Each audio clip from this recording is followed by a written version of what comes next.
ଗୋଟିଏ ସାଧାରଣ ଶପଥ କେତେ ଶକ୍ତିଶାଳୀ ହୋଇପାରେ।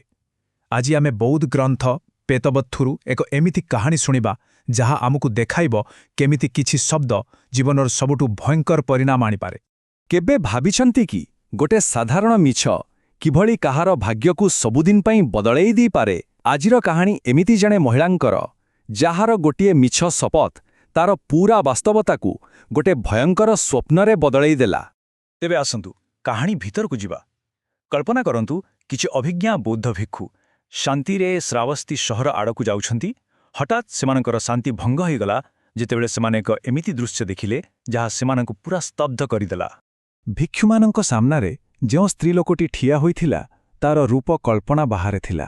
ଭାରି ଭୟାନକ, ସମ୍ପୂର୍ଣ୍ଣ ନଗ୍ନ, ପଚା ଶବ ପରି ଦୁର୍ଗନ୍ଧ, ଆଉ ତା ଦେହରେ ମାଛି ଭଣ ଭଣ ହେଉଥିଲେ।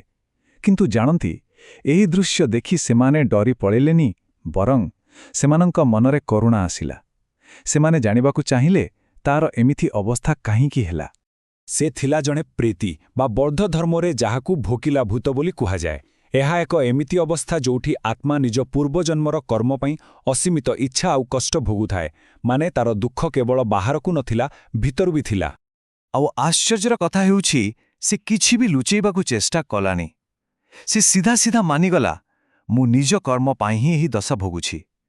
ଏଇଠୁ ହିଁ ପ୍ରକୃତ ରହସ୍ୟ ଆରମ୍ଭ ହେଲା। ସେ ଏମିତି କ'ଣ ବା କରିଥିଲା ଯାହାର ଦଣ୍ଡ ଏତେ ଭୟଙ୍କର ଥିଲା?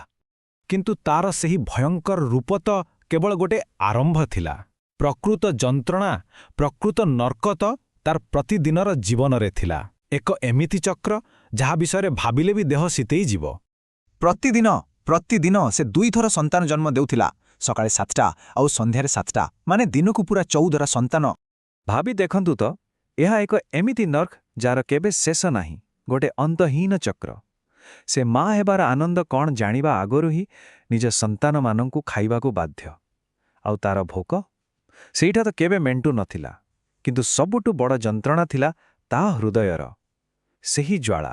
ଏକଥା ଶୁଣିଲା ପରେ ଭିକ୍ଷୁମାନେ ସେହି ପ୍ରଶ୍ନ ପଚାରିଲେ ଯାହା ଆମ ସମସ୍ତଙ୍କ ମନରେ ଏବେ ଆସୁଛି, ଏମିତି କେଉଁ ପାପ ଯାହାର ଦଣ୍ଡ ଏତେ ଭୟଙ୍କର?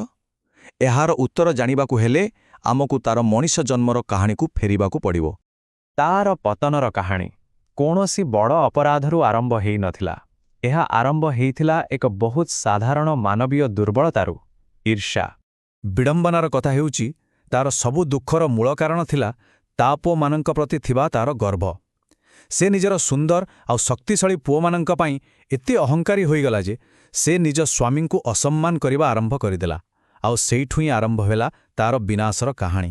ତେବେ ତା ଗର୍ବ ହିଁ ତା ସ୍ୱାମୀଙ୍କୁ ତାଠୁ ଦୂରେଇ ଦେଲା ଆଉ ସେ ଦ୍ୱିତୀୟ ବିବାହ କଲେ। ଯେତେବେଳେ ସେହି ଦ୍ୱିତୀୟ ସ୍ତ୍ରୀ ଗର୍ଭବତୀ ହେଲା, ଈର୍ଷ୍ୟାର ନିଆଁ ତା ମନରେ ଏମିତି ଜଳିଲା ଯେ ସେ ଏକ ଭୟଙ୍କର ପାପ କରିବାକୁ ବାଧ୍ୟ ହୋଇଗଲା। ଆଉ ଏଇଠି ସେ 2ଟା ବଡ଼ ଭୁଲ କଲା। ପ୍ରଥମେ ଗୋଟେ ଘୃଣ୍ୟ କାମ, କିନ୍ତୁ ଦ୍ୱିତୀୟ ଭୁଲଟା ସେଇ ମିଛ ଶପଥ ତାର ଭାଗ୍ୟକୁ ସବୁଦିନ ପାଇଁ ନର୍କରେ ବଦଳେଇ ଦେଲା। ସେ ଈର୍ଷାରେ ଏତେ ଅନ୍ଧ ହୋଇଯାଇଥିଲା ଯେ ଜଣେ ବୈଦ୍ୟଙ୍କୁ ଲାଞ୍ଚ ଦେଇ ନିଜ ସୌତୁଣୀର 3 ମାସର ଗର୍ଭ ନଷ୍ଟ କରିଦେଲା। କେତେ ନିର୍ମମ କାମ, ନୁହେଁ? ଏହା କେବଳ ଘୃଣାରୁ ହିଁ ଜନ୍ମ ନେଇଥିଲା। କିନ୍ତୁ ଏମିତି ପାପ କ'ଣ ଲୁଚି ରହେ? ଯେତେବେଳେ ତା ସୌତୁଣୀର ପରିବାର ଲୋକେ ତାକୁ ପଚାରିଲେ, ସେ ସିଧା ମନା କରିଦେଲା। କିନ୍ତୁ କେବଳ ମନା କରିଦେଲେ ତ ଚଳିବନି, ତାକୁ ନିଜ ନିର୍ଦ୍ଦୋଷତା ପ୍ରମାଣ କରିବାକୁ ଏକ ପବିତ୍ର ଶପଥ ନେବାକୁ କୁହାଗଲା। ଆଉ ସେ ଏକ ଅସମ୍ଭବ ସ୍ଥିତିରେ ପଡ଼ିଗଲା। ନିଜକୁ ବଞ୍ଚେଇବା ପାଇଁ ସେ ଶେଷରେ ସେହି ଶବ୍ଦଗୁଡ଼ିକ କହିଦେଲା ଯାହା ତାର ଭାଗ୍ୟ ଲେଖିଦେଲା। ଯଦି ମୁଁ ଏହି କାମ କରିଛି, ତେବେ ମୁଁ ନିଜ ପୁଅମାନଙ୍କର ମାଂସ ଖାଇବି। ସେତେବେଳେ ସେ ଭାବିଥିଲା ଏଗୁଡ଼ା ତ ଖାଲି ଶବ୍ଦ, କିନ୍ତୁ ସେ ଜାଣିନଥିଲା ଯେ ସେ ନିଜେ ହିଁ ନିଜର ଦଣ୍ଡ ଘୋଷଣା କରୁଛି। ଏବେ ଦେଖନ୍ତୁ ସବୁକିଛି କେମିତି ଯୋଡ଼ି ହୋଇଯାଉଛି। ତାର ଦଣ୍ଡ କୌଣସି ଆକସ୍ମିକ ଘଟଣା ନଥିଲା। ଏହା ଥିଲା ତା କର୍ମର ଏକ ସିଧାସଳଖ, ଆକ୍ଷରିକ ଆଉ ଭୟଙ୍କର ପ୍ରତିଫଳନ।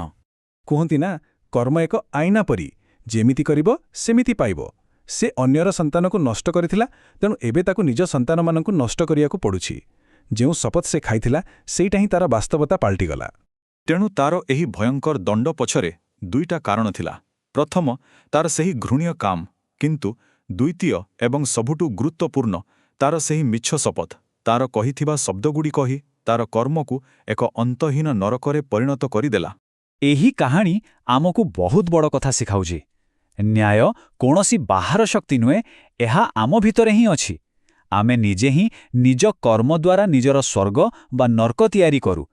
ତାର ଜେଲ୍ କୌଣସି ବାହାରେ ନଥିଲା, ତାହା ତାର ନିଜ ମନ, ଶବ୍ଦ ଆଉ କର୍ମ ଦ୍ୱାରା ହିଁ ତିଆରି ହୋଇଥିଲା।